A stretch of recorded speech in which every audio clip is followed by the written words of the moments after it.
Hello, आता आपण बघूया तुला जपणार आहे या मालिकेचा एपिसोड रिव्ह्यू. आतापर्यंतच्या भागात आपण बघितलं की आता मंजिरीला कळून चुकलं आहे की माया हीच शिवणात आहे म्हणून. मीरा, माया आणि अंबिका बोलत असतात तेव्हा माया बोलत असते की राधा, तुला आत्ता सगळं सत्य नाही सांगू शकत. तू थोडा वेळ थांब, विश्वास ठेवायला शिक. तेव्हा अंबिका हसते आणि बोलते, विश्वास आणि कोणावर? जी माणसं मला अंधारात ठेवताय त्यांच्यावर विश्वास ठेवू मी? तेव्हा माया बोलते की मी देवई आईकडे एकच प्रार्थना करेल की जेव्हा तुला सत्य कळेल तेव्हा ते पचवण्याचं तुला बळ मिळव. मी निघतो, नाहीतर नर्मदाला संशय येईल, काळजी घ्या. तेव्हा माया चालली जाते. तेव्हा अंबिका बोलते की तेव्हा मीरा ही रागाने निघून जाते. तेव्हा अंबिका जाते आणि अंबिका जायला लागते आणि बोलते की मीरा, काहीतरी बोलते मी तुझ्याशी.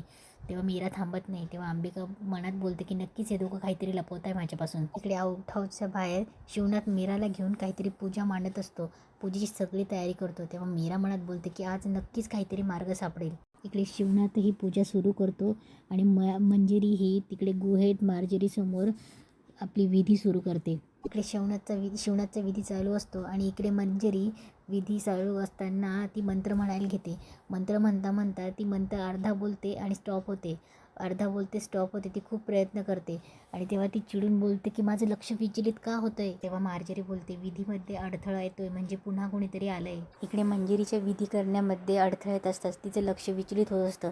तेव्हा मार्जरी काहीतरी जाळं पसरवते आणि मार्जरी जाळं पसरवतात. इकडे मीरा आणि शिवनाथ जी पूजा करत असतो त्यांच्यामध्ये अडथळा यायला सुरुवात होतो. शिवनाथलाही खोकला यायला सुरुवात होतो. शिवनाथ आणि मीरा एका वेगळ्याच शक्तीमध्ये अडकतात. इकडे शिवनाथ आणि मीराला दोघांनाही खोकला येत असं त्यांना कळत नसतं की काय चाललंय. आणि इकडे मंजिरी पुन्हा विधी करायला सुरुवात करते. तेव्हा मार्जरी इकडे मंजिरीला बोलते की तुझ्या विधीतला अडथळा दूर झाला आहे. तेव्हा मंजिरी खूप खुश होते आणि पुन्हा विधी करायला सुरुवात करते. इकडे मीरा बोलते की बाबा हे काय होतंय? तेव्हा शिवनाथ बोलतो की मला असं वाटते त्यांना कळलंय, पण आपल्याला हा विधी बंद करता येणार नाही, हा पूर्ण करायला हवा आपल्याला. तेव्हा शिवनाथला खूप खोकला यायला लागतो. तेव्हा मीरा उठून जाते आणि बोलते की बाबा काय होतंय? तेव्हा शिवनाथ बोलतो की मीरा लक्षात ठेव, मी असेल नसेल. तेव्हा मीरा बोलते की तुम्ही काय बोलतायत बाबा? इकडे मंजिरीचा विधी चालू असतो. तेव्हा शिवनाथ बोलतो की मीरा मी असेल नसेल, पण तू हार मारू नको. आणि तेवढ्यातच शिवनाथ तिथून गायब होऊन जातो. तेव्हा मीरा जोरजोरात ओरडायला लागते की बाबा बाबा, इकडे तिकडे शोधू लागते. इकडे मंजिरी हसत असते. शिवनाथ इकडे मंजिरीसमोर गुहेत येऊन पडतो आणि पूर्ण खोकलत असतो. मंजिरी हसत असते. तेव्हा शिवनाथ मार्जरीकडेही बघतो. इकडे अथर्व मीराची वाट बघत असतो. तेव्हा अनन्या बोलते की मीरा, मी सगळीकडे बघितलं, दादा मी सगळीकडे बघितलं, अरे पण मीरा वहिनी कुठेच नाही आहे. तेव्हा अथर्व बोलतो की मीराचं अति होतं आहे आता. तेव्हा मीरा बोलते की पण सोल्युशन काढायचं. तेव्हा अनन्या बोलते की पण ठरलं होतं ना दादा सोल्युशन काढायचं, मीरा वहिनी असे का करते? तेव्हा अथर्व बोलतो की मी तिला सांगितलं होतं की आपण दोघं मिळून सोल्युशन काढूया, पण तिला आईला शिक्षा द्यायची. तेव्हा अनन्या बोलते आईला शिक्षा म्हणजे? तेव्हा अथर्व बोलतो की तिचे बाबांना जे वाटतंय ना तसं तिला पण. तेव्हा अथर्व गप्प होतो. इकडे मंजिरी शिवनाथला बोलते की शिवनाथ, तू इथे परत आलास, तू कितीही प्रयत्न केला ना तरी तू, तुझी ती मुलगी आणि महागौरी मला हरवू शकत नाहीत. तेव्हा शिवनाथ हसायला लागतो आणि बोलतो की तुला थांग पत्तासुद्धा लागला नाही गं माझ्या नसण्याचा. तेव्हा शिवनाथ हसत असतो.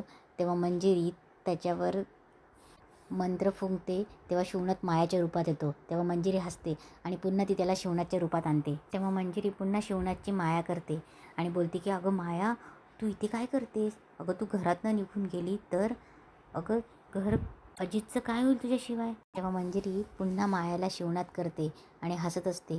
तेव्हा शिवनाथ बोलतो की हस हस मंजिरी, हस, हसून घे.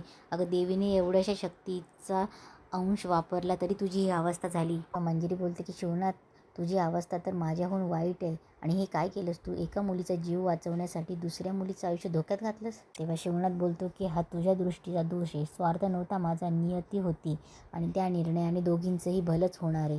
तेव्हा मंजिरी त्याला बोलते की बास, रूप बदलून खूप खेळलास तू, आता खेळ संपला. तेव्हा शिवनाथ बोलतो की खेळ रूपाचा नाही ग कैदाशिनी, विश्वासाचा आहे आणि या खेळामध्ये तुझा पराभवच होणार आहे. तेव्हा मंजिरी बोलते की विसरू नको, तू माझ्या पायाशी कोसळलायस.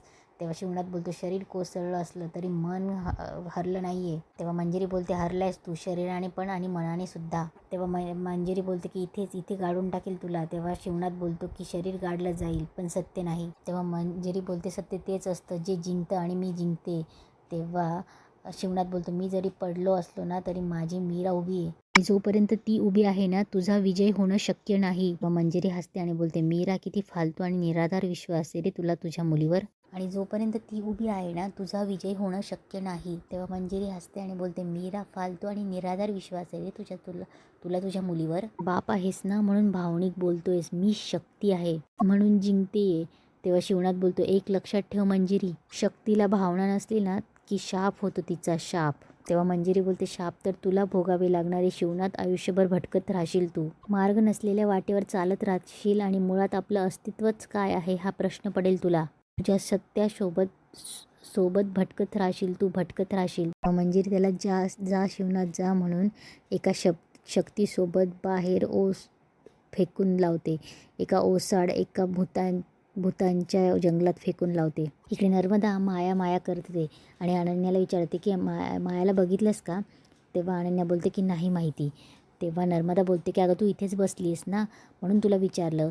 तेव्हा अनन्या बोलते की मी काय वॉचमन आहे का. तेव्हा नर्मदा बोलते की उद्धटपणाने उत्तर देऊ नकोस, मी तुला फक्त इथे होती म्हणून विचारलं, तुला कुरळत बसायला नाही लावलं. तेवढं तिथे अंबिका येते. तेव्हा नर्मदा माया करत पुन्हा तिला शोधायला लागते. इकडे अंबिकालाही प्रश्न पडतो की बाबा तर नर्मदा आत्या शोधत असतील म्हणून निघून गेले होते, पण आता नर्मदा आत्या अजून शोधताय म्हणजे कुठे आहेत बाबा. तेव्हा अंबिका बोलते की बाबा नेमके कुठे गेले असतील आणि मीराही कुठेच दिसत नाही. तेवढ्यात मीरा येते. तेव्हा नर्मदा आवाज देते, मीरा. तेव्हा मीराचं लक्ष नसतं. तेव्हा नर्मदा पुन्हा आवाज येते आणि बोलते की मीरा अगं मायाला कुठे बघितलेस का तू. तेव्हा अंबिकाही बोलते की मीरा अगं कुठे गेली होतीस तू आणि बाबा कुठे. तेव्हा मीरा लगेच आठवतं की काय झालं ते. तेव्हा नर्मदा विचारते, अगं काय विचारते मी, मायाला बघितलंस का. तेव्हा मीरा बोलते नाही आणि मीरा जायला लागते. तेव्हा अंबिका बोलते की मीरा. तेव्हा मीरा चालली जाते. तेव्हा नर्मदाच्या मनात येतं की ही अशी न बोलताच का निघून गेली, हिने काही केलं नसेल ना मायाचं. इकडे मंजिरी हसत असते. तेव्हा मंजिरीचं लक्ष जातं की तिला एक कवडी दिसते. तेव्हा मंजिरी कवडीकडे जाते, कवडी उचलते आणि बोलते की मार्जरी ही कवडी शिवनाथकडे होती. आपण इतकी वर्षे ही कवडी शोधत होतो आणि ती कवडी माझ्या पायाशी आली.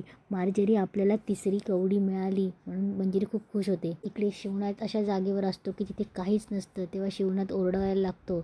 इकडे मार्जरी बोलत असते की वा मंजिरी वा, आता एका कवडीत देवी आणीचा आत्मा कैद झाला आहे. एका कवडीत मीराचं होईल आणि एका कवडीत मीराच्या मुलीचा. मग आपल्याला चिरतरुण होण्यापासून कोणीही रोखू शकणार नाही. तेव्हा मंजिरी हसत असते आणि बोलते की वृद्धत्व आपल्या दारापर्यंत येण्यापासून कोणीही रोखू शकत नाही. तो शिवनाथ तर हारला, आता राहिली फक्त मीरा. आता तिचं भविष्य आपल्याच हातात आहे. मार्जरी तिसरी कवडी सापडली आणि म्हणून मंजिरी हसायला लागते आणि इथेच आजचा एपिसोड संपतो.